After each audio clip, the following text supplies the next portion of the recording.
Nous bénissons ton nom pour ce jour merveilleux et excellent que tu nous donnes de passer dans ta présence. Seigneur, ce jour est un jour merveilleux parce que tu nous donnes d'avoir la vie, le souffle de vie. Nous célébrons ton nom, nous magnifions ta grandeur. Merci de ce que tu conduiras pleinement ce message. Et que tous ceux et toutes celles qui entrent en contact avec nous puissent recevoir, Seigneur, l'inspiration, la fortification pour continuer de marcher avec toi. Pour ceux qui ne t'ont pas encore reçu comme Seigneur le Sauveur, je prie que ta parole, esprit et vie, pénètre leur être entier et transforme leur vie. Sois loué, sois célébré, grand Dieu, au nom de Christ Jésus. J'ai prié ensemble, on dit Amen. Que le nom du Seigneur soit pleinement et puissamment glorifié en ce jour, pleinement et puissamment béni. Bien-aimés, nous sommes à un moment particulier. Situation de crise oblige à travers le monde.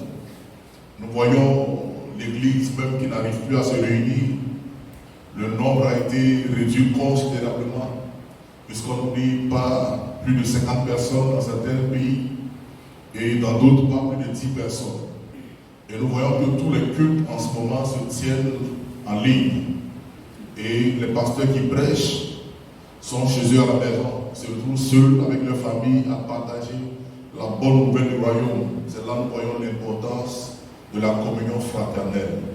L'Église, c'est d'abord l'ensemble des enfants de Dieu qui forment l'Église. Ce n'est pas le bâtiment dans un premier temps.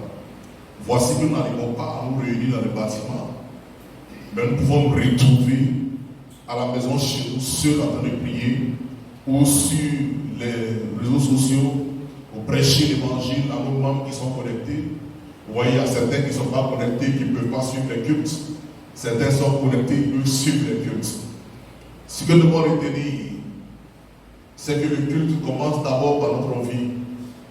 C'est notre vie qui est offerte en culte pour le Seigneur. Ce n'est pas tous les autres trucs que nous voyons à côté. Ce n'est pas toutes les manifestations instrumentales qui font d'abord le culte. Mais le culte, c'est notre vie que nous offrons au Seigneur. Et voyons la situation actuelle du monde. Nous ne pouvons rester indifférents en tant qu'Église de Jésus-Christ. En tant qu'Église de Christ, nous sommes appelés à être sous nos gardes et à avertir le monde qui ne comprend pas encore ce qui se passe. Les hommes sont actuellement troublés. L'humanité tout entière est troublée. Parce que nous sommes dans une situation que nous n'avons pas encore vécue. Notre ère n'a jamais vécu une telle situation. Il y a eu plusieurs épidémies quand on passe par la peste noire. Et cette peste noire-là avait vraiment décimé l'Europe. Mais on vous dit où la peste noire a commencé. La peste noire qui avait détruit l'Europe a commencé à Wuhan. Wuhan est le lieu où est parti encore le coronavirus. Regardez comment Dieu sait faire les choses. Notre Dieu nous montre une grandeur infinie de sa personne. Il a réussi à éradiquer cette peste noire. Il y a eu d'autres maladies. Il y a eu la rage, il y a eu le choléra. Il y a eu plusieurs maladies. Nous, en Afrique, ici, nous avons vu l'Ebola sévir dans plusieurs pays d'Afrique qui ont vu leurs frontières fermées et leurs économies touchées. Et aujourd'hui, nous sommes face à une épidémie dite mondiale. Et cette épidémie a commencé encore dans ce même lieu où est partie la peste noire cette année, Wuhan, en Chine. Et aujourd'hui, nous voyons que le monde n'a pas de solution face à ce virus, coronavirus qui sévit dans le monde. Nous voyons les limites de nos gouvernements. Nous voyons les limites de la médecine. Cette médecine sur laquelle nous sommes beaucoup appuyés. Ils font du mieux qu'ils peuvent. Mais ils savent qu'ils n'ont pas la solution. La solution ne peut venir que d'une seule personne. Et nous croyons que cette personne, c'est la personne de Jésus-Christ, Sauveur et Seigneur. Nous avons besoin de savoir que la crise qui secoue le monde n'est en réalité que la face cachée de l'iceberg de tout ce qui arrivera, tout ce qui a été prédit par la parole de Dieu. C'est pourquoi le chrétien ne peut pas être étonné de la réalité du moment. Parce qu'on n'a pas besoin que les gens nous enseignent à quel temps nous sommes. Nous n'avons pas besoin que le monde nous enseigne à quel temps nous sommes. Nous, les enfants de Dieu, savons à quelle période nous sommes. Et nous tenons nos cultes ici. Parce qu'on nous a demandé en Côte d'Ivoire une réunion de pas plus de 50 personnes. Nous sommes organisés pour ne pas dépasser ce nombre-là. Nous avons respecté les distances de sécurité. Nous avons pris soin de vraiment laver nos mains, de nous protéger avec des casques à nez. Nous avons pris le soin de ne pas nous embrasser, de ne pas nous saluer pour éviter la propagation du virus. Mais nous savons une chose, la grâce de Dieu aussi nous accompagne. La grâce de Dieu est notre protection. C'est pourquoi en tant que chrétiens, nous sommes aussi responsables et citoyens. Nous tenons compte aussi des mesures en vigueur de nos dirigeants et nous refusons de jouer les rebelles. C'est pourquoi nous respectons les mesures prises en ce qui concerne le coronavirus, la protection pour éviter la contraction de ce virus. Mais n'oublions pas, nous sommes à une période critique. Nous sommes cette génération qui, je peux dire, a la grâce de voir les événements de la fin arriver sous ses yeux. Nous sommes en train de voir. Les générations passées ne pouvaient pas dire avec précision ce que la Bible avait déclaré en ce qui connaissait les signes, en ce qui concerne les signes de l'avènement de notre Seigneur. Personne ne peut prédire cela, ne pouvait prédire cela à l'an 900, à l'an 1000.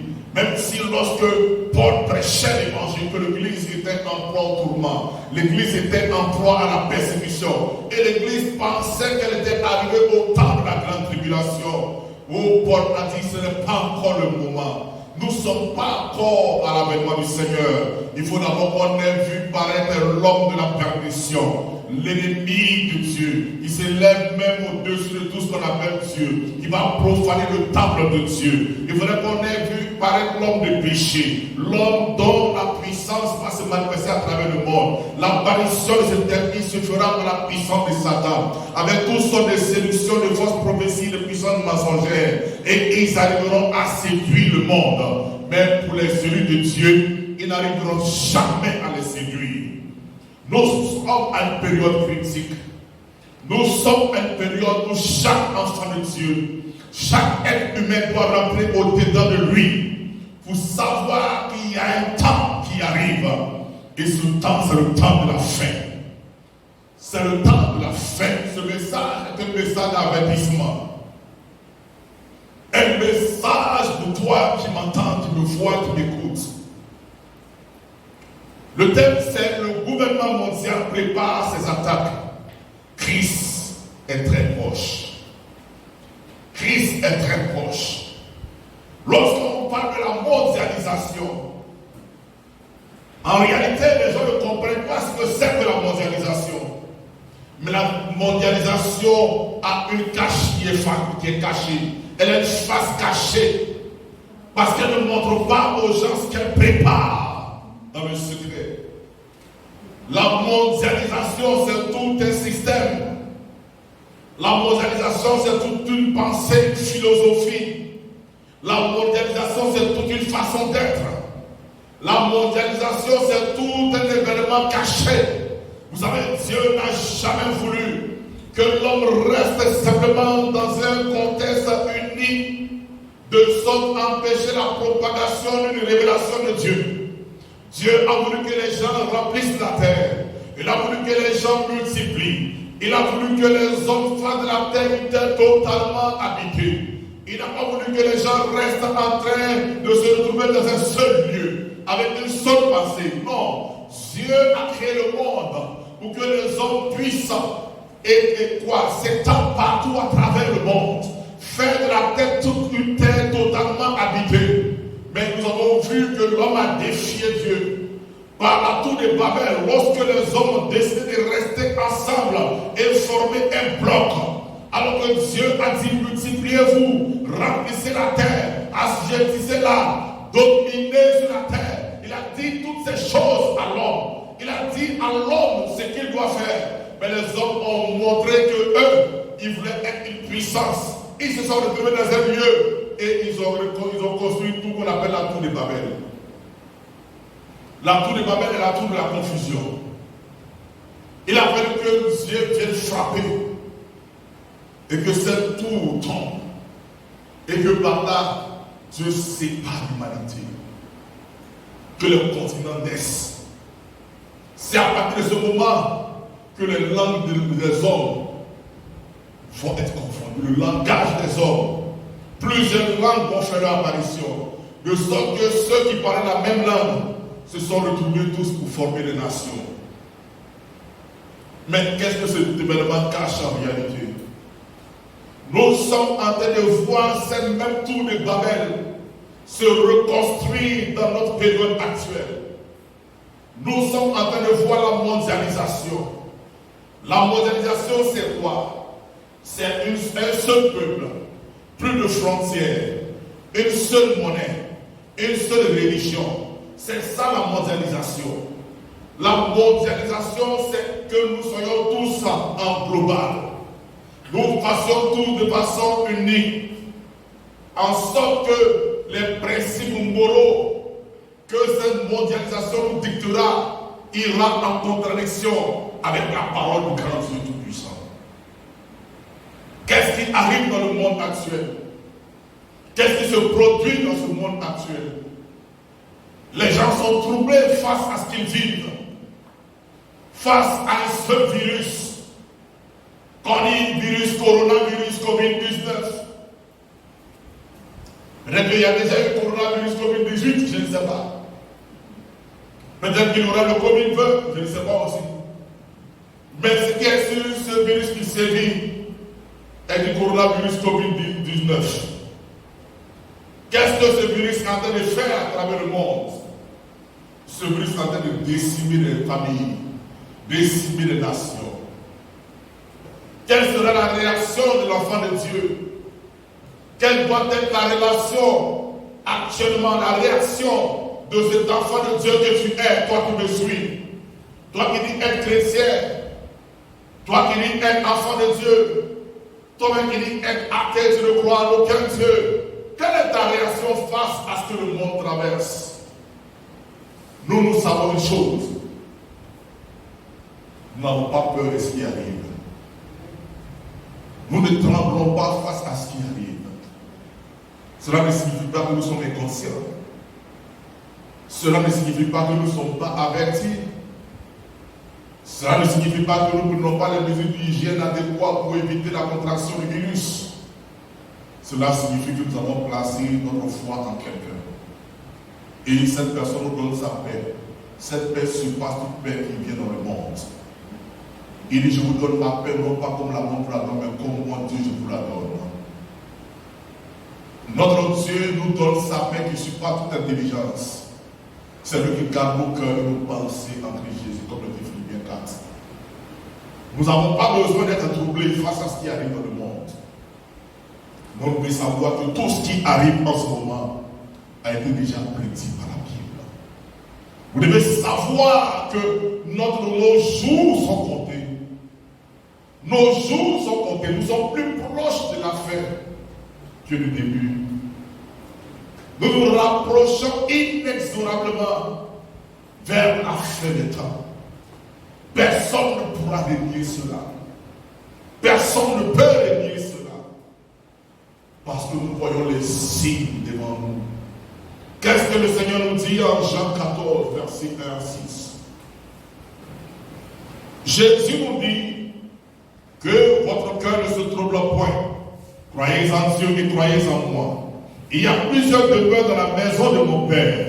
Si cela n'était pas, je vous l'aurais dit. Je vais vous préparer une place.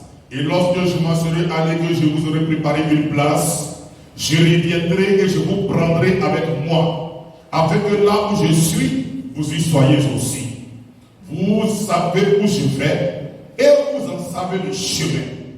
Thomas lui dit, Seigneur, nous ne savons où tu vas. Comment pouvons-nous en savoir le chemin?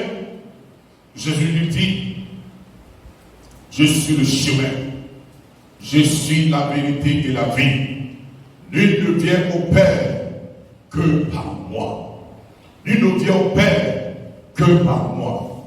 Le Seigneur Jésus-Christ nous parle ici ouvertement de son départ auprès du Père, mais il nous parle aussi de son retour. Il nous dit ce pourquoi il part dans les cieux. Non seulement il a terminé sa mission, Mais il va pour nous préparer une place dans la demeure de son Père. Dans le lieu où se trouve son Père. Il dit qu'il y a plusieurs maisons et plusieurs demeures dans la maison de mon Père. Ça veut dire qu'il y a plusieurs places, plusieurs lieux dans le Oikia de mon Père. Oikia qui est la maison où réside Dieu. Mais il y a plusieurs places. Il y a le paradis de Dieu, notre Père, et il y a le paradis où nous serons. Donc on vous dit qu'il y a plusieurs demeures dans la maison de mon Père. Ça dit que Christ est allé préparer une place pour chaque enfant de Dieu. Une place pour chaque chrétien.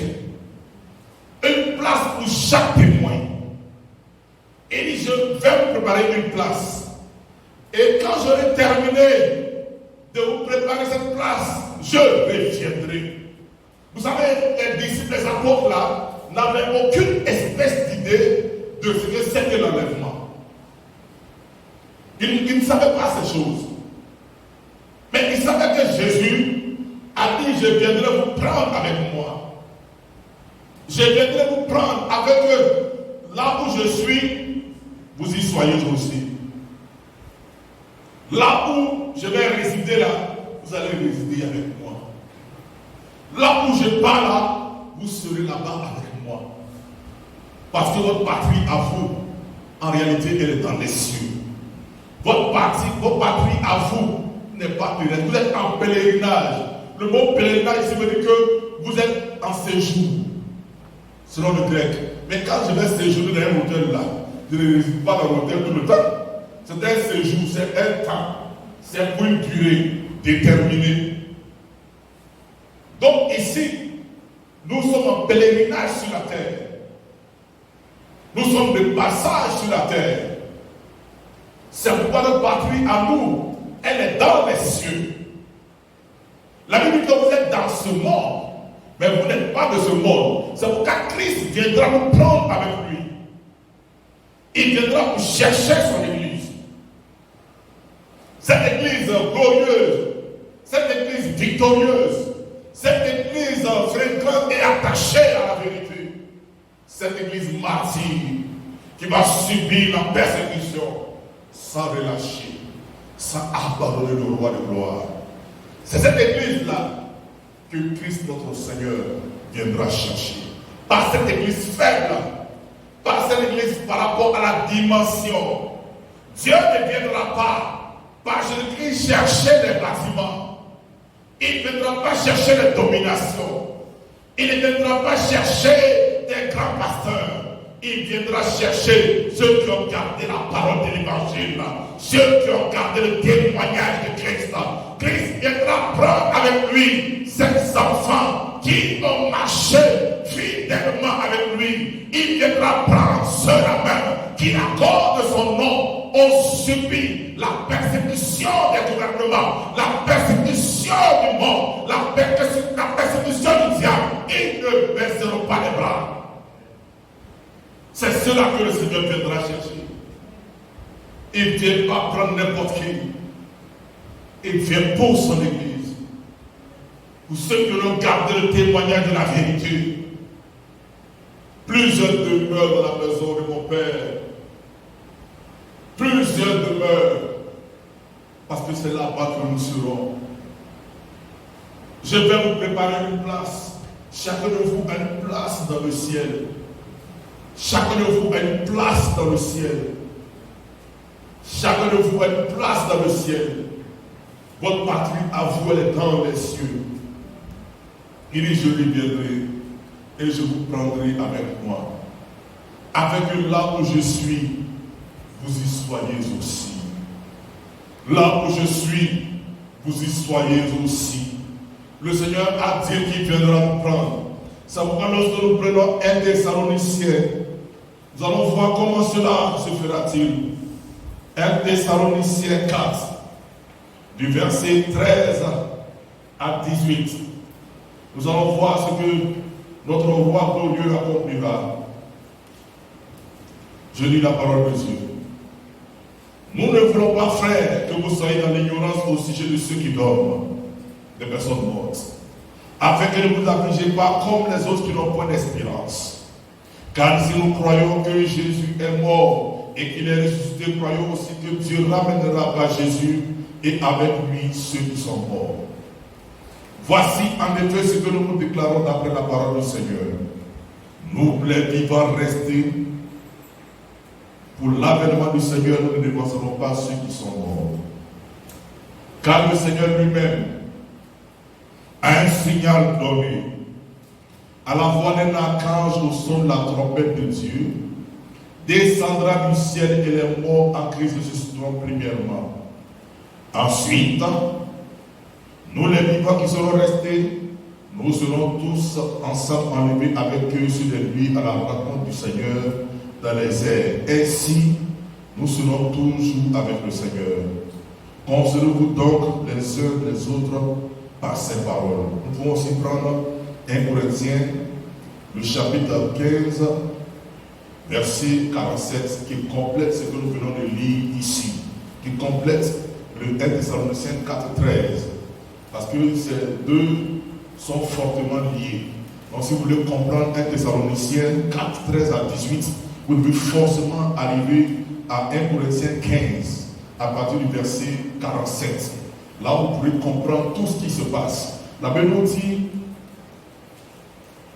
en réalité, avant de continuer la lecture de 1 Corinthiens 15, nous voyons bien qu'on nous dit que le Seigneur viendra prendre son église. Comment cela va-t-il se faire? Comment cela se produira-t-il? Comment les choses vont se produire? On dit à la voix d'un archange, au son de la trompette de Dieu, les morts en Christ, c'est-à-dire que ceux qui sont morts en ayant eu Christ en eux comme Seigneur et Sauveur, on est au son de la trompette de Dieu, vont se lever les premiers. Ils vont se lever avec un corps qui est nouveau, un corps glorieux. Et ensuite, avec nous les vivants, ils seront restés là. Nous serons soudainement transformés, nous serons changés et nous allons monter dans les airs avec eux pour rencontrer le roi de gloire. Nous allons être enlevés, c'est ça l'enlèvement. L'enlèvement est une réalité et non pas une fiction. Et non pas une fiction. L'enlèvement est une réalité. Et le chrétien doit vivre dans cette espérance. C'est pourquoi Paul dit aux Thessaloniciens, ne soyez pas dans l'ignorance en ce qui concerne les frères qui nous ont dévancés dans la mort. Ne soyez pas dans l'ignorance. Parce que ces frères que vous avez vu mourir pour le témoin de Christ ressusciteront. Ils reviendront. C'est parce que nous ne comprenons pas la parole de Dieu. Nous ne savons pas que la résurrection, c'est Jésus lui-même. Et Jésus, lorsqu'il va voir Lazare qui est mort, nous voyons un message fort. Il dit, je suis la résurrection et la vie. Marc et Marie sont à terre. Oh, si tu es là il y a 4 jours. Oh, si tu avais fait ci, si tu avais fait ça. Le Seigneur dit, je suis la résurrection et la vie. Je ne perdrai pas ce que Dieu m'a donné, mon Père m'a donné. Je ne perdrai aucun et je n'ai perdu aucun. Sauf le fils de la perdition qui n'a jamais été à moi. Mais tous ceux que le Père m'a confiés, je les ai tous gardés. Et je les ressusciterai aussi au dernier jour. Il y a un temps de la résurrection. Et c'est le temps de l'Église. C'est le temps où quand Christ viendra prendre son Église, on aura un bouleversement. On va voir la gloire de Dieu dans le ciel, nous serons enlevés. Et on vous dit cela va se produire en un clin d'œil. C'est pourquoi nous pouvons aller maintenant à 1 Corinthiens 15. Le premier homme tiré de la terre est terrestre, verset 47. Le second homme est du ciel. Tel est le terrestre, tels sont aussi les terrestres. Et tel est le céleste, tels sont aussi les célestes. Et de même que nous avons porté l'image du terrestre, nous porterons aussi l'image du céleste. Ce que je dis, frère, c'est que la chair et le sang ne peuvent hériter du royaume de Dieu. Et que la corruption n'hérite pas de l'incorruptibilité. Voici, je vous dis un mystère, nous ne mourrons pas tous, mais tous nous serons changés en un instant, en un clin d'œil. À la dernière trompette, la trompette sonnera et les morts seront incorruptibles. Et nous serons changés.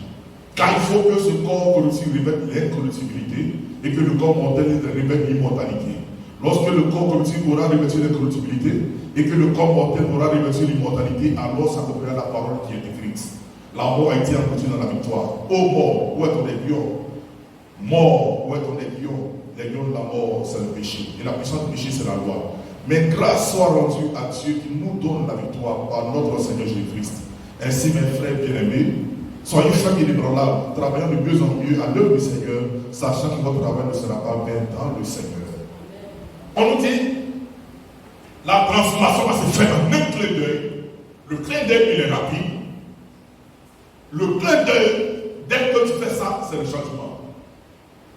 On dit au son de la dernière trompette. Déjà dans le monde, on a déjà commencé à entendre le son de trompette.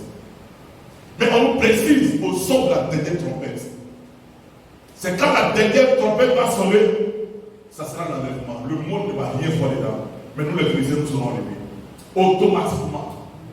On est changé. Parce que notre corps là, ne peut pas éviter de rendre dessus. On aura un autre corps. Ça veut dire que le corps corruptible là, qui est sujet au péché, va revêtir l'incorruptibilité. Le corps mortel là, va revêtir l'immortalité. Ça serait un corps glorieux qui ne connaît ni maladie, qui connaît ni vieillesse, qui ne connaît ni souffrance, ni douleur. C'est un corps nouveau, un corps glorieux, à l'image de notre Seigneur, qui lorsqu'il est revenu à lui, lorsqu'il est ressuscité, ce corps peut traverser les objets, traverser le mur, traverser les objets matériels. Ce corps-là, il rentrait partout, sans difficulté. C'est un corps glorieux. C'est un corps glorieux. C'est pourquoi dit Jésus-Christ est le premier dans les morts. C'est le premier ressuscité qui n'a jamais connu la mort. Donc Jésus-Christ nous donne l'occasion, nous aussi, si nous croyons en lui jusqu'à la fin, lorsqu'il reviendra, de pouvoir renaître, avoir un corps nouveau, un corps qui change, un corps prospère,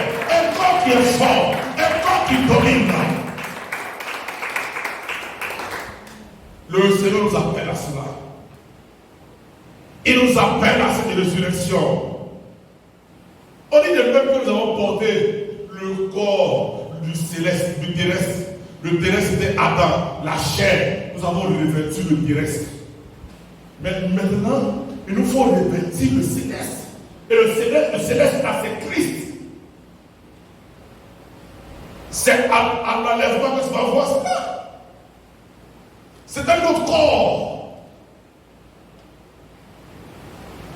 C'est un autre corps. C'est le corps du céleste. C'est un corps spirituel. Il faut croire en cela. Il faut croire en cela. Tout ce qui était mortel en toi deviendra immortel. Parce que ce nouveau corps ne connaît pas la mort. Ça veut dire que la mort a été engloutie. Ô mort, où est ton aiguillon? L'aiguillon de la mort là, c'est quoi? On vous dit carrément que c'est le péché. La forme du péché, c'est la mort. Mais regarde comment cela est vécu. Regarde comment la résurrection va triompher de tout ça. Parce qu'il n'y a plus de péché. Il n'y a plus de mort. Ça veut dire que la mort est engloutie pour le ressusciter. La mort est engloutie pour les enfants de Dieu qui vont connaître l'enlèvement. La mort est engloutie. La mort n'a plus de pouvoir. Ô mort, où est ton aiguillon? Ô mort, où est ton pouvoir? Ô mort, où est ton influence? Ton influence est terminée sur le nouveau corps. Tu ne peux plus dominer ce nouveau corps. Ce nouveau corps est glorieux. Ce nouveau corps est céleste. Et le céleste ne peut triompher, ne peut échouer. Le céleste n'échoue plus. Le céleste est impénétrable.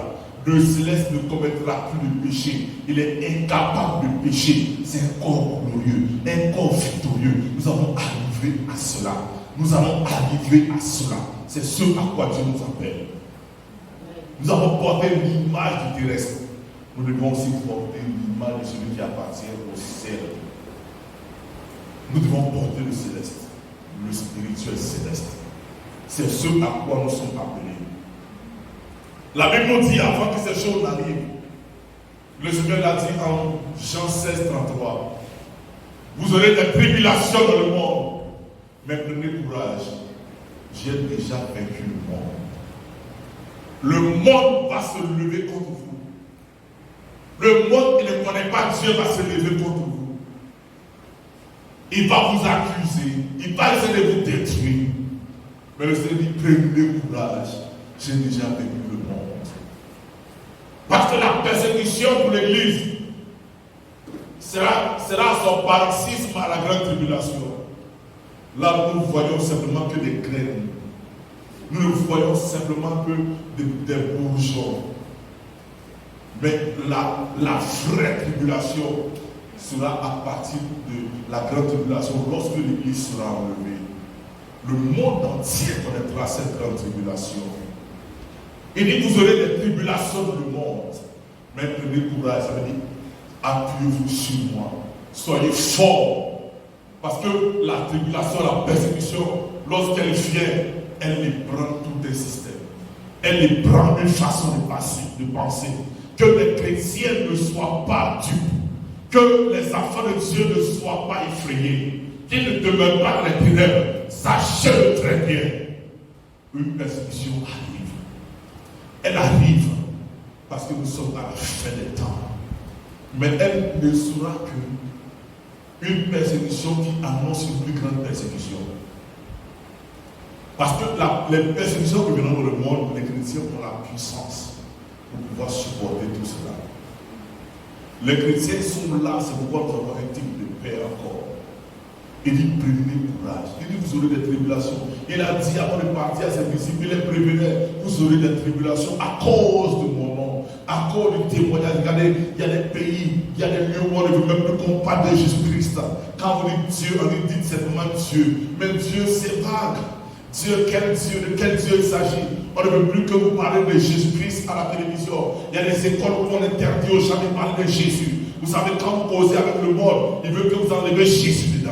Mais on ne peut pas enlever Jésus, puisque c'est lui qui est à la base de la création. C'est par la parole de Dieu que tout a une vie. Comment veux-tu qu'on enlève Jésus dans notre discours?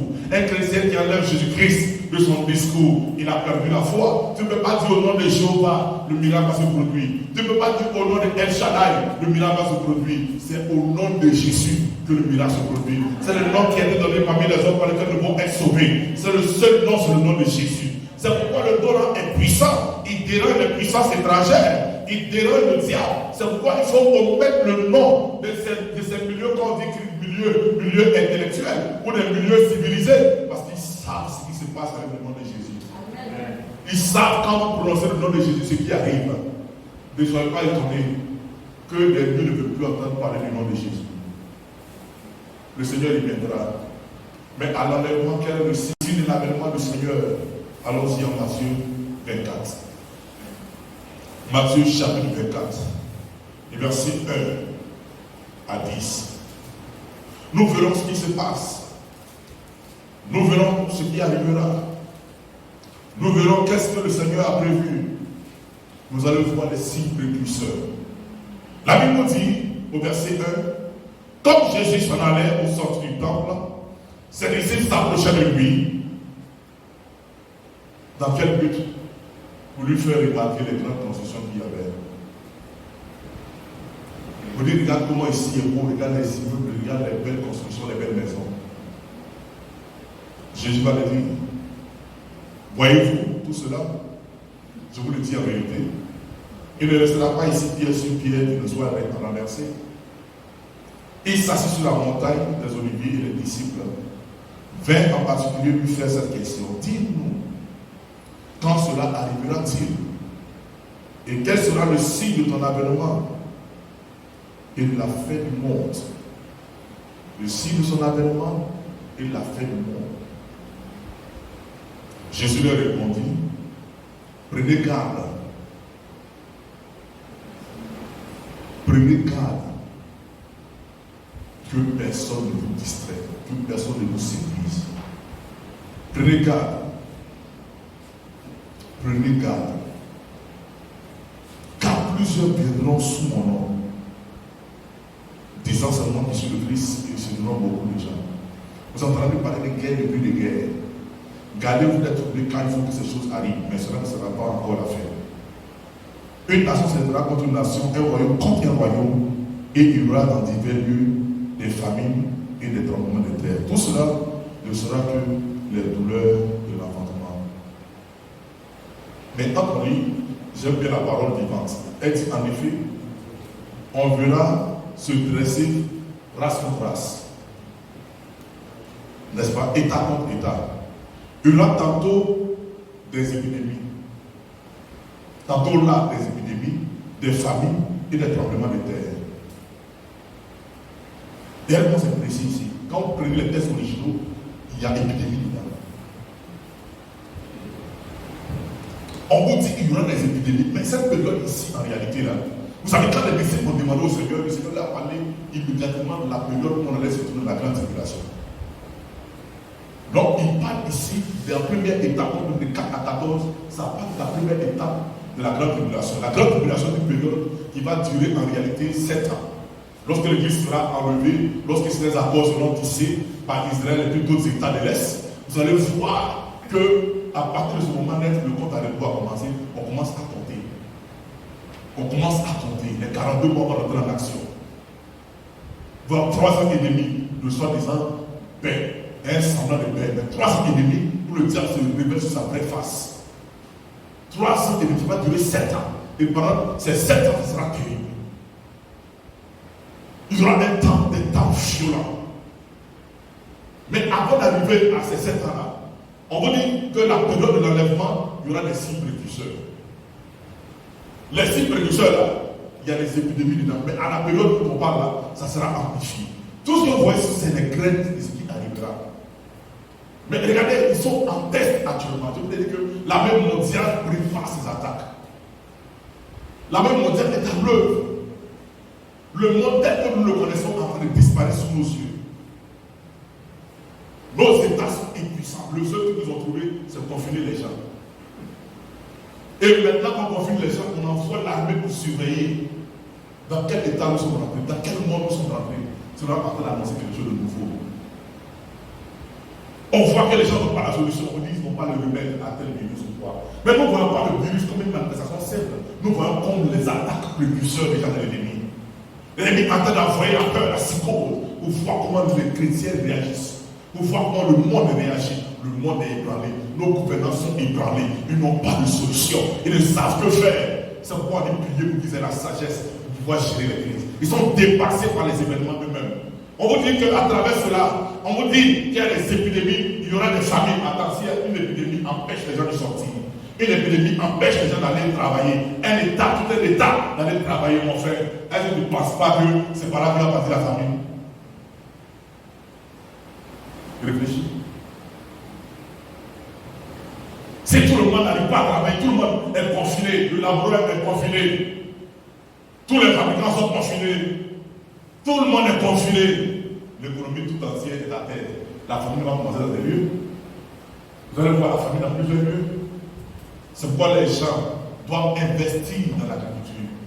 Il a dit, un serviteur de Dieu, il dit l'économie sera touchée. Les gens seront obligés de se tourner vers l'agriculture. Parce qu'on a besoin de manger, on a besoin de vivre. Les gens seront touchés. Regarde, toi qui es là, qui m'écoute, qui me suis. Tu n'as jamais eu le temps pour Dieu. Voilà ton travail était ta vie. Aujourd'hui, là, tu es à la maison, tu es boué, tu ne peux rien faire. Le monde te montre que ton travail est zéro face à la vie.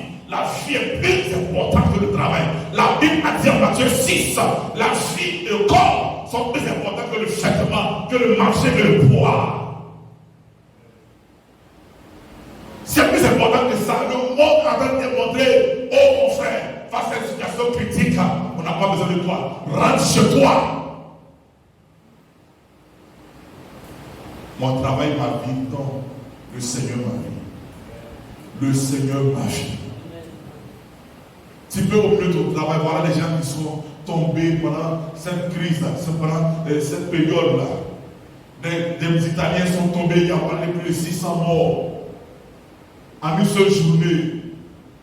C'est les gens qui avaient des projets. J'écoutais une Française qui est blogueuse, que les gens écoutent beaucoup. Elle dit, c'est passé la maladie, elle se sent mal, elle toussait un peu. Les gens lui souhaitaient prendre l'établissement, tout ça, et on a dit, oh, je pense aux choses que j'aurais pu faire, que je n'ai pas fait. Aussi, j'ai l'occasion de sortir de cette crise-là. Voilà ce que je vais faire. Voilà ce que je vais réaliser. Le plus important pour toi, c'est la vie. Regarde, tu tournes autour de toi. Tu tournes dans tous les sens. Tu ne sais même pas qu'est-ce qui va t'arriver dans 2 ou 3 jours. Ces gens, ces personnes n'avaient pas prévu de tomber malade. Elles n'avaient pas prévu de contracter le virus. Mais elles ont eu ce virus. Et d'autres sont morts dans cette situation atroce, dans les souffrances, dans les douleurs. Les gens ne pouvaient pas imaginer cela. Voilà la vie de l'homme. Elle est comme une vapeur qui paraît et qui ensuite disparaît. Nous devons dire la grâce de Dieu. Tu là, tu parles de ton travail. Ton travail n'a aucune valeur devant Dieu. Parce qu'à n'importe quel moment, tu n'es qu'un souffle qui paraît et qui ensuite disparaît. Tu peux partir. Et c'est ce qu'il y a de montrer à nos chefs d'État, à nos dirigeants, qui ont leurs femmes, leurs enfants touchés. Vous n'êtes rien. Cette situation vient pour ébranler le monde, pour rendre le monde humble et se tourner vers le roi de gloire qui détient tout. Le tout-puissant qui règne. On voit les faiblesses de l'homme actuellement. Si aujourd'hui là, tu ne prends pas conscience de ta vie, du Sauveur du Seigneur, il n'y a plus rien à faire pour toi. Le monde prépare ses attaques. Le monde est à pied d'œuvre.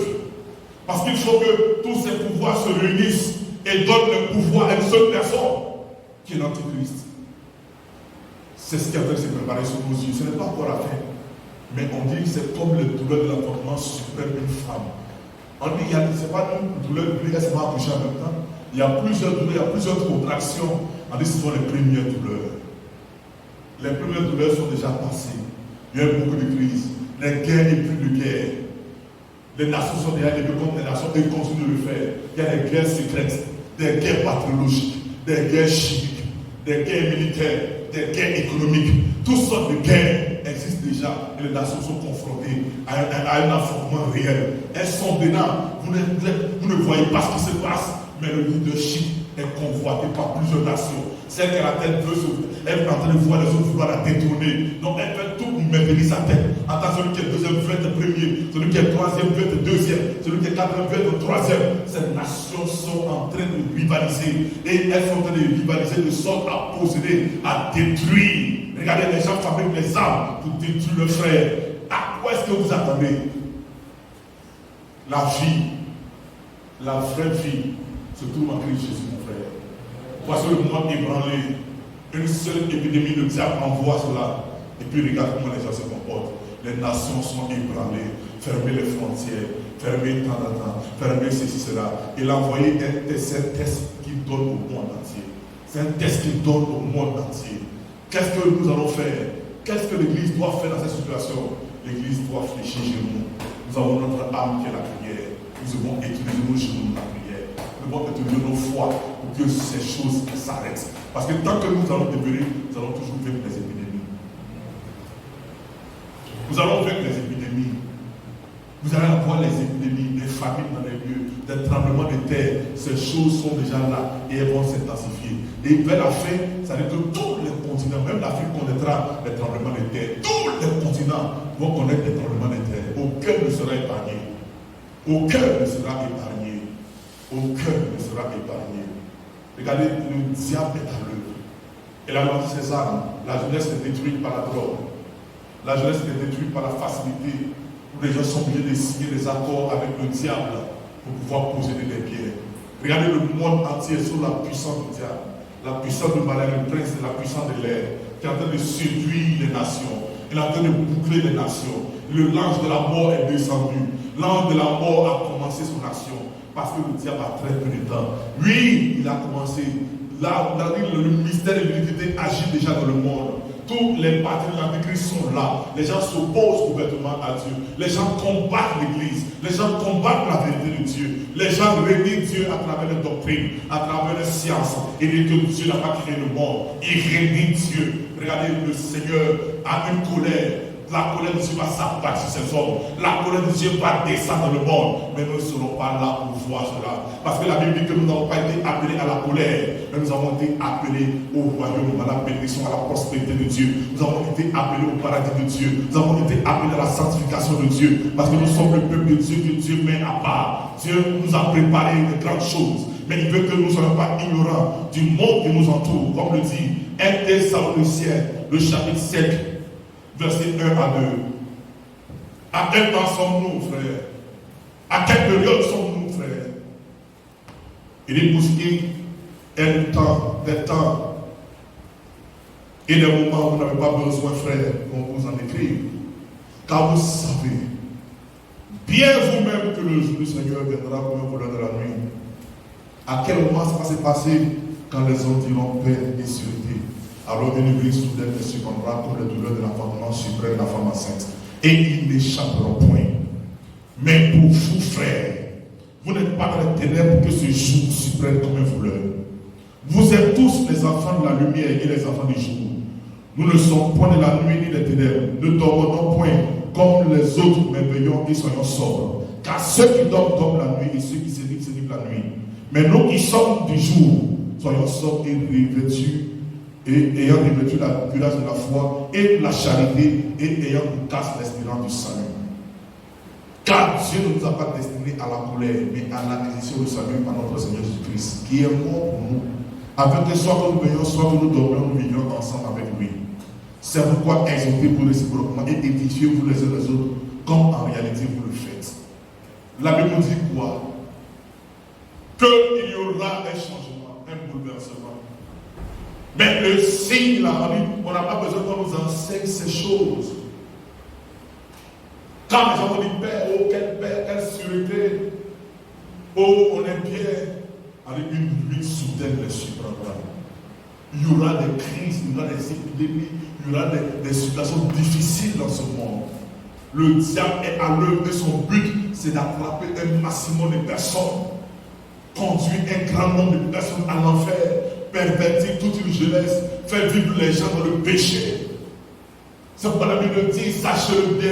Et sachez-le tous que ceux qui commettent de tels actes, les ravisseurs, les ivrognes, les impudiques, les adultères, les débonnaires, les menteurs, les ingrats, les irréligieux, les intempérants, les hommes qui ont la calomnie, l'hypocrisie, la haine, le mensonge, le vol, tous ceux-là même qui blasphèment contre Dieu, les fanfarons, ceux-là même qui sont hautains, orgueilleux, remplis d'eux-mêmes. La Bible dit qu'aucun d'entre eux n'aura sa place dans le royaume de Dieu. Tous les enchanteurs, les sorciers, les démons, les magiciens, toutes ces personnes-là n'auront pas de place dans les cieux. Tu peux être dans l'église, tu peux être que je suis chrétien et tu demeures dans ces pratiques, mon frère. C'est l'heure pour toi d'abandonner cela. D'abandonner le désordre parce que le Seigneur ne te prendra pas. Il dit, je ne viendrai pas. Les hommes auront gardé mon témoignage. Des gens qui vivront dans ma vérité. Je ne prendrai pas ceux qui sont éloignés de moi. C'est pourquoi tu dois te remettre en cause. C'est le moment pour toi qui me suis de remettre en cause. C'est le moment pour toi de revenir à la vie. De recevoir la vie et Christ Jésus. En ce moment d'épreuve, il te regarde. Est-ce que ta foi est sur lui? Ça peut être difficile. Ça peut être compliqué. D'être confiné, on ne sait pas ce qui va nous arriver dans 2 jours, dans 3 jours. Est-ce qu'on sera contaminé? Est-ce qu'on ne sera pas contaminé? Parce que ce virus ne vient pas de Dieu, c'est le diable qui travaille. Mais cela fait partie des prédictions de la parole de Dieu. Les épidémies. Les épidémies. Parce que l'ennemi ne pourra séduire que ceux qui sont déjà perdus.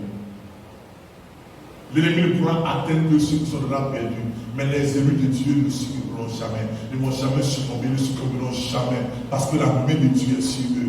On dit ici, les jours avaient été abrégés à cause des élus de Dieu. Plusieurs allaient encore tomber. Mais le Seigneur nous dit qu'il est avec nous dans cette situation. Qu'il est avec nous dans cette situation. Regardez, la marque de la bête a déjà commencé.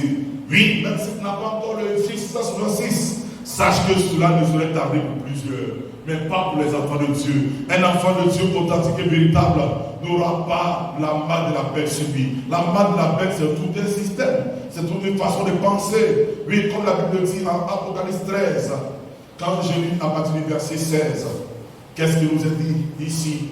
Qu'est-ce qu'il nous est dit ici? Il est dit, et elle fit que tous petits et grands, riches et pauvres, libres et esclaves, reçussent une marque sur leur main droite et sur le front. Et que personne ne put acheter ni vendre sans avoir la marque, Le nom de la bête ou le nom de son nom. Le nom de son nom. C'est ici la sagesse que celui qui a de l'intelligence calcule le nom de la bête. Car c'est un nom d'homme et son nom est 666. On dit le nom de la bête. Pourquoi c'est la main droite? Pourquoi c'est le front? Ça vous identifie à tout un système. Les gens diront que l'homme peut-être deviendra la monnaie.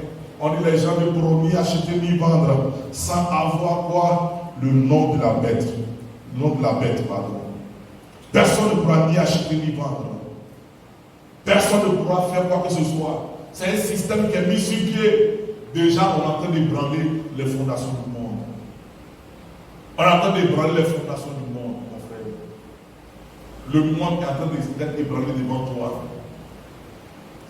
Le chiffre est un chiffre d'homme. C'est le caractère du diable. Tout un système derrière. Tout un système de pensée. Un système philosophique. Un système religieux. Loin de Dieu. C'est un système écuménique, démoniaque, terrible. Où Dieu n'est pas présent. On va essayer d'associer toutes sortes de religions et donner le pouvoir à un antichrist. C'est ce qui est en train de se décider tout doucement sous nos yeux. Ce n'est que le début, ce n'est pas encore la fin. La fin nous serait tardée. C'est pourquoi celui qui lit doit faire attention à ce qu'il lit. Nous sommes dans une période où le diable est en train de sélectionner les gens. Le diable est en train de prendre des gens. Mais l'église doit rester calme. L'église doit rester sereine dans la prière. Prier pour gagner des âmes. Prier pour les membres de nos familles qui ne connaissent pas le Seigneur. Afin de les voir venir à Christ. Prier pour que les gens soient gardés de toute infection, de toute contamination liée à un virus quelconque. Que ce soit le coronavirus ou d'autres virus. Il y aura plusieurs épidémies. Vous ne savez pas quel autre type d'épidémie même ils vont envoyer. Ça sera peut-être des épidémies même où quand même tu respires simplement que contracte le virus. Même pas le contact avec l'homme. Nous devons être sages. Nous devons être patients dans la présence de Dieu. Et prier pour que Dieu nous révèle son plan pour l'humanité. Prier pour que le diable ne prospère pas. Parce que l'ère où nous sommes, la période où nous sommes, est une période qui est critique. Les agents de l'ennemi sont à pied d'œuvre. Ils sont en train de déstabiliser l'État. On ne connaît plus la vraie paix. La paix, comme on voulait la voir là, cela n'est plus possible. C'est un semblant de paix. Il y a plein d'injustices dans le monde. Il y a plein d'injustices partout dans nos États. En train de dire que le Seigneur est à la porte. Le prince de justice est à la porte. Celui qui parle de la vraie justice est en train d'arriver. Parce qu'il a vu trop de désordre. Il a vu trop de péchés. Il a vu trop de pratiques contraires à sa volonté. C'est pourquoi Dieu nous parle. Dieu nous interpelle. Les gens sont déjà indifférents. Certains pensent que c'est de la comédie. Mais regardez le confinement. On peut fermer un pays en un temps record. C'est ce qui est en train de se passer devant nous. Si les gens veulent attraper les chrétiens, ça sera très facile. Il n'y a qu'à savoir où ils habitent. Il n'y a qu'à savoir ce qu'ils font. Et puis on vient, on les prend. Pour prendre tout être humain, ça sera aussi facile. Parce qu'aujourd'hui, on a fermé, il y a des pays qui sont fermés. Avant qu'il y a un couvre-feu. On se tient là, on fuit, on ne sait plus où aller. Mais les militaires sillonnent les villes. Ils sillonnent les lieux. Maintenant même, tu sors seulement ta prix, tu payes. Il y a une contravention à payer. Il y a une amende à payer, 135 €. Je ne sais pas si vous augmentez encore. Peut-être 38 €. Après, j'ai mis 135 €. Si on t'a vu dans la rue, sans papier, tu payes. Maintenant, après couvre-feu, même si tu as papier, tu payes. C'est ça. Donc, ça veut dire qu'on est arrivé dans un lieu, à un moment où les hommes ne savent plus quoi faire. D'autres, nous sommes dans une forme de prison. Ils m'ont dit ça, ils disent, on ne peut que compatir avec vous. Mais on vous montre que la fin des temps est là. Il n'y a jamais eu ce genre d'épidémie de notre ère. Notre génération n'a jamais connu ça. Pour tous les États, quel est ce virus qui commence dans un pays et qui prend 150 pays, mon frère? Jamais même Ebola a fait ça. On a pu circonscrire sa propagation. Mais aujourd'hui, ça veut dire que le combat a revêt maintenant un autre caractère. Nous sommes plus dans le spirituel. Nous sommes plus dans la réalité. Et c'est toi maintenant que le Seigneur attend. Quelle sera ta réaction? C'est-à-dire que la virus ne touche pas, faites très attention, parce qu'il y a des soins qui ont été touchés. Des gens qui dealent avec le Seigneur ont été touchés. Donc ce n'est pas toi-même qui n'est même pas dans son logo qui ne sera pas touché. Sache que tu dois faire attention, prendre des dispositions pratiques. Nous sommes à une période très critique où le peuple de Dieu doit savoir que le Seigneur est proche, il est à la porte. Il dit que tous ces signes-là seront des signes précurseurs. Ça ne sera pas encore la fin, mais ça annonce que je suis en train de venir. Je suis en train de me préparer. Je suis en train de me préparer. De même que le diable envoie ses démons, les anges de Dieu sont au combat. Les anges de Dieu sont au combat. C'est pourquoi cette œuvre n'est pas une œuvre simple. C'est une œuvre que l'ennemi est en train de répandre pour détruire. Dieu ne peut jamais accepter de détruire son peuple. Il n'y a que l'homme sous le flanc du diable qui peut créer des virus comme ça pour détruire l'humanité. Cela ne vient pas de Dieu. On ne dit pas que Dieu ne fait pas ci, ne fait pas ça. Ce n'est pas Dieu qui fabrique ces armes-là. Ce n'est pas le Seigneur, le roi de gloire qui fabrique les armes pour détruire le monde. C'est les hommes qui décident de faire ça. Mais Dieu nous donne le pouvoir d'intervenir. Et lui-même aussi interviendra afin que tout cela s'arrête, frère. Afin que tout cela s'arrête. Sache une chose, le gouvernement mondial est réellement à l'œuvre. Il est en train d'attaquer par toutes sortes de systèmes. Mais nous, chrétiens, soyons vigilants. Tu ne sais pas où ta vie ira. Tu as compté sur des choses où tu es désespéré. Peut-être qu'au sortir de cette situation, ton entreprise sur laquelle tu comptais beaucoup va faire faillite. Tu ne sais pas. L'économie sera ébranlée. Vers qui te tourneras-tu? Vers qui prendras-tu appui? Sur qui prendras-tu appui? Il n'y a que le Seigneur, le roi de gloire. Tu me suis, peut-être que tu es confiné. Tu sais qu'au fond de toi, tu as besoin du Sauveur. Tu as besoin de l'unique qui puisse changer ta vie. C'est la personne de Christ Jésus, le roi de gloire. Le Seigneur des Seigneurs qui est venu pour sauver l'humanité. Sache que la mort actuelle ici-bas n'est rien comparé à la seconde mort. Il y a une mort que nous devons craindre, c'est la mort qu'on appelle la seconde mort du feu de la chienne. C'est la séparation totale avec Dieu. C'est la séparation totale avec la vérité, Jésus-Christ, notre Seigneur. C'est l'occasion pour toi de te décider, de marcher sincèrement avec Dieu. Si tu es chrétien, dès que tu es chrétien, tu sais que ta vie n'est pas en règle vis-à-vis de la parole de Dieu. C'est le temps pour toi de te mettre à genoux et de te repentir devant le Seigneur. Le Seigneur viendra comme un voleur vient dans la nuit. On ne sait pas à quelle veille le voleur vient. Mais quand il vient, il prend, il s'en va. C'est le matin ou après que nous constatons qu'il est passé. Sache que le Seigneur viendra de cette manière. Au moment où tu n'attends pas du tout. Mais seras-tu prêt à être enlevé? C'est pourquoi nous devons toujours être prêts, chrétiens. Nous devons toujours laver nos vêtements, laver notre robe pour avoir à l'enlèvement. C'est par le sang de Jésus que nous avons la vie pure. Et si cela dépend de nous, soyons en paix avec tous. Ne cherchons pas à nous exciter par les querelles inutiles. Cherchons à nous rapprocher du Seigneur de gloire. Dieu a un plan merveilleux pour ta vie. Son salut est à ta portée.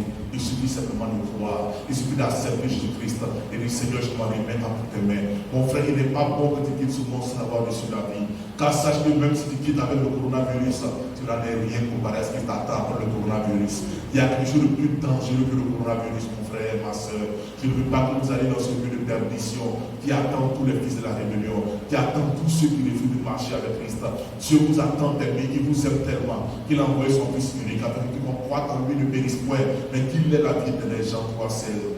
Dieu a donné son monde et son Fils pour que le monde soit sauvé, pour que toi qui me suis, tu sois sauvé. Pas que tu sois perdu. Regarde, il n'y a aucune valeur dans les cieux pour ce que toi tu considères ici-bas. Ce que tu considères ici-bas n'a aucune valeur dans les cieux. Il faut t'attacher à ce qui est spirituel. Il faut t'attacher à ce qui est céleste. Les choses matérielles et terrestres que tu as ici sont des choses que Dieu accorde pour ton épanouissement. Mais ces choses ne sauveront pas. La Bible dit clairement que sache que tu es venu nu et nu tu vas retourner. Quand tu es venu au monde, tu n'avais pas de voiture ni de maison, tu n'avais rien, pas d'entreprise. La même manière, quand tu vas partir, tu n'auras rien. Qu'est-ce qui va te rester? C'est le bon que tu auras accompli pour le Seigneur. C'est le livre que tu auras accompli pour le Seigneur. C'est ça qui a la valeur. Tu n'es pas sauvé par rapport à ce que tu fais, mais tu es sauvé par rapport à qui tu as accepté. J'ai accepté le Christ, mon salut vient de Christ. C'est Christ ma vie, c'est Christ mon avenir. Et je t'exhorte en ce jour à finir à Christ, à prier, à lui remettre ton avenir, à lui remettre ta vie, et tu verras que les choses ne seront plus pareilles. Il est temps pour toi. Ce moment est un moment de réflexion pour le monde entier. Le monde doit être humble vis-à-vis de la grandeur de Dieu. Le monde doit regarder à la toute-puissance de Dieu. Seul Dieu peut nous sortir des situations de crise, des situations d'épidémie, des situations de pandémie, des situations de guerre profonde. Et la paix de Dieu qui surpasse toute intelligence gardera nos cœurs et nos pensées en Christ Jésus. Ton avenir dépend de Dieu. Tout avenir que tu as, tant que la main de Dieu n'est pas dedans, cela peut s'écouler à n'importe quel moment. Tous les projets que tu as, ces projets peuvent s'écouler d'un moment à l'autre. Tant que tu as encore envie, c'est l'occasion pour toi de recevoir le Seigneur. Parce que si tu pars de ce monde, tu n'auras pas la vie avec toi. Si tu pars de ce monde sans le Seigneur, tu n'as plus la vie. Mais c'est la mort éternelle. C'est un feu qui t'attend. Je refuse que tu ailles là-bas. C'est pourquoi reçois Christ comme Seigneur et Sauveur. Grand Dieu Tout-Puissant, merci pour ce message. Ta parole esprit est vive, vois tous ceux et toutes celles qui ont entendu ce message. Tous ceux et toutes celles en tant qu'Église de Christ qui sont levés pour toi. Car quand la persécution viendra, on verra qui t'appartient vraiment. Et il y a des signes qui ne trompent pas. Donc que la foi de tes enfants ne défaille point, Seigneur. Ô Seigneur, je prie pour qu'il soit affermi. Car tu as dit à Pierre, par rapport de Jésus-Christ, notre Seigneur, qui a dit à Pierre, Satan t'a réclamé pour t'écrire comme un froment. Mais moi, j'ai prié à que ta foi ne défaille rien. Et quand tu seras revenu à toi, affermis tes frères. Que personne ne baisse les bras, mais que tous soient attachés à la parole l'esprit et vie, à la vérité. Et qu'en cette situation, les cœurs se rapprochent de toi et que la guérison soit le partage de tous ceux qui souffrent d'un virus quelconque, que ce soit le coronavirus ou toute autre maladie, Seigneur. Seulement les visiter ces corps, les restaurer par le sang de Jésus. Je crois que tous ceux qui rentrent en contact avec cette vidéo, quelle que soit votre maladie, quelle que soit votre souffrance, je prie maintenant que la grâce de Dieu s'abatte sur vous et vous restaure totalement. Vous soyez plongés dans le précieux et glorieux sang de Jésus. Car c'est par le précieux du sang de Jésus-Christ que nous avons la victoire. Soyez tellement bénis en Christ Jésus. Au nom de Jésus-Christ, j'ai prié. Nous pouvons dire ensemble. Amen.